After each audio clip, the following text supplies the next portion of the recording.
178 of us might not seem like a big task for those of you who haven't done it. It was not an easy task. That is a diverse group of individuals representing diverse parts of our state and districts. So we started the conversation as Rob described, and we just kept working it, and finally we bring people together and continued the conversation about why don't we do something easy? Why don't we do some low-hanging fruit that we could reach unity with so we would be a team, we would bond, and then we could go after something hard later. So we decided to tackle school funding. And we thought, what the heck? This is not easy. And it wasn't the low-hanging fruit, but it was the most important fruit. Because the reality is, until this state steps up and provides adequate funding for the public schools, we are going to lose our public schools, and we need to do it now.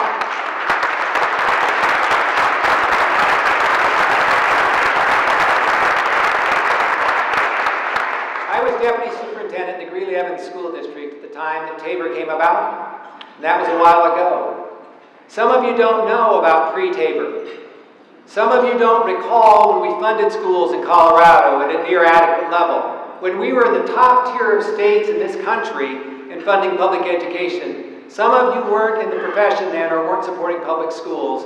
Some of us were. And it was different. And we were afraid of what Tabor would do, and we're paying the price for Tabor right now. And it's time to push back. I applaud the governor's initiative around the hospital providers fee. We're with him on that. We're going to get that done. And we're going to give a little bit of breathing room, and then we're going for the big rock. That is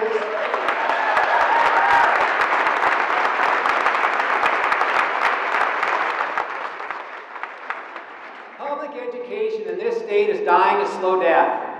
I talked to Rob on the phone this summer getting organized for another meeting at the superintendents, and he was describing to me the 3 feet of water that was underneath his gymnasium in his high school, and he didn't know what the hell to do about it because he didn't have any money to even hire a contractor to get it out. That's not right. Our public schools ought to be places that children want to come to, enjoy learning in. They have fresh air, they have daylight, they have good learning environments, and they have the very best teachers that we can produce in the state of Colorado, and the best leaders at the school level and at the district level, supported by our governing boards and led by our governing boards.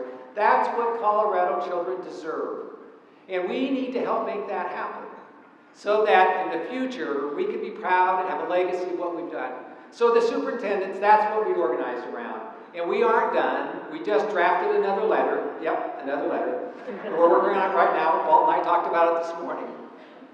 We need to stand strong, stand tall, and we need all of you with us. What I know is the polling data in this state, community by community and across the state, the public service, the people love the most and want to retain is public education. Because we take all the blueberries. We take all of the children.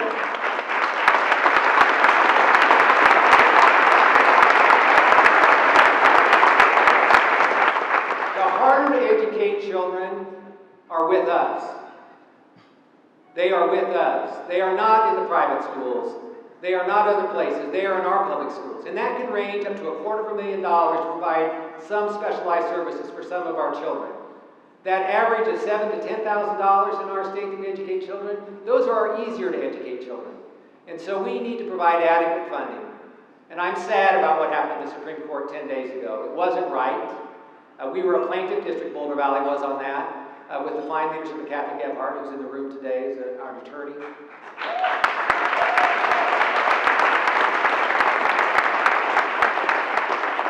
I don't always agree with the Denver Post, and I don't always agree with their editorials, but they wrote a good one after that decision, and they said, basically, so what? We need to fund schools. We need to fund schools. The spirit of Amendment 23 is to not let schools get further behind. We are several $1 billion behind with that negative factor. We're not just $1 billion, that's each year we were behind. So it's time that we address that, and we're going to need to get Tabor out of the way in order to do that, because this year, we are going to be in a place that we won't be able to provide adequate funding for schools, and we'll be doing tax refunds in this state during a robust economy that the governor spoke to. That's wrong, and we need to change it.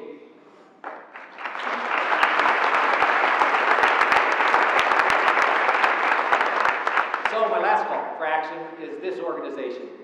Great Ed is an incredible organization. Great Ed helps us get organized. They are our grassroots. Look at their mission. Thank you to the board that leads us. Thank you to Cindy for her good work in this group.